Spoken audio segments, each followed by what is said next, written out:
Allies are intensifying calls for the temporary release and later house arrest of former President Rodrigo Duterte. As one senator claimed, Digong is already showing early signs of dementia. But drug war victims believe this is just another decoy to delay Duterte's trial for crimes against humanity. Here's the report. Former President Rodrigo Duterte's camp submitted new medical records to the International Criminal Court to prove his cognitive impairment. But the camp of victims to his drug war believes this to be just another alibi to keep the case from moving forward. Yung timing, number one, ng mga submissions ng defense, parang suspicioso. If President Duterte, the former president, had been unfit for trial from the very beginning, as his attorney says, then why raise it 5 months after he was arrested? Right on the brink, on the eve of the hearing, confirmation of charges hearing. Second, it's one pleading, one request after the other. Former Senator Sonny Trillanes also doubts Digong is unwell to stand trial.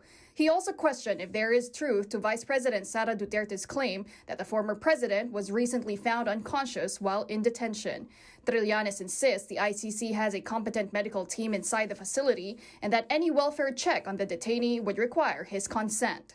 Congressman Pulong Duterte had accused Trillanes of being part of the Philippine government team that supposedly recently visited his father.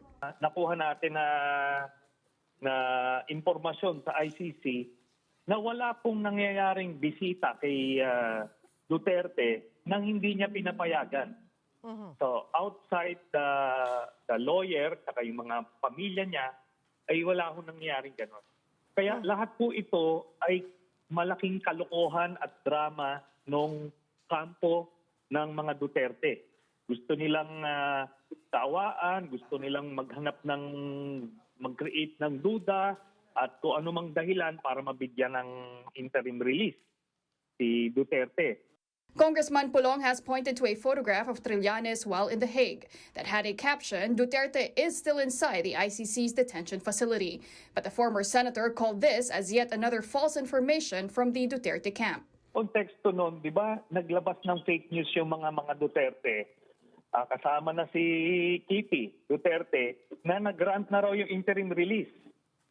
So kaya ako nag-post ng ganon. Kasi naitanong ko dun sa mga kaugnayan natin kung totoo ba yun, sabi nila hindi. Kaya sinabi ko, hindi totoo na nasa loob pa rin siya.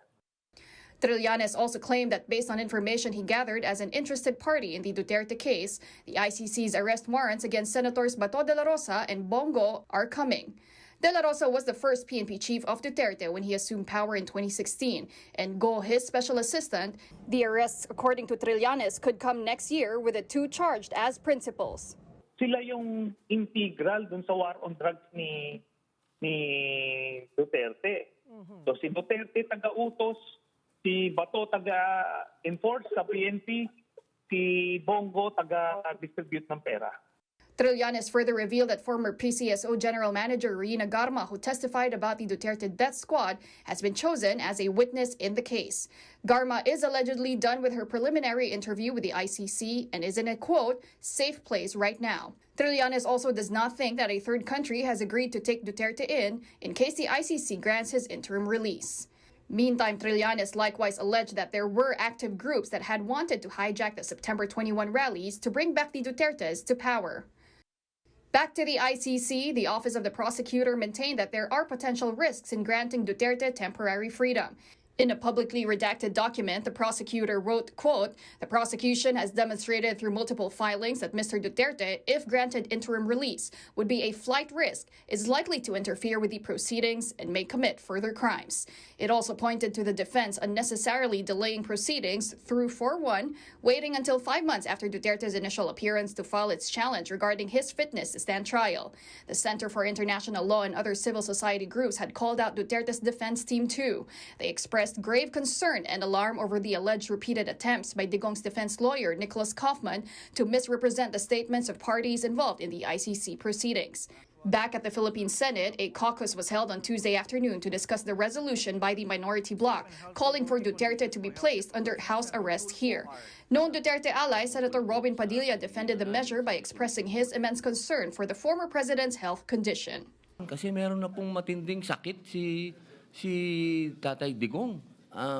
Sa kasalukuyan po, siya po ay meron ng tinatawag nating early signs of dementia.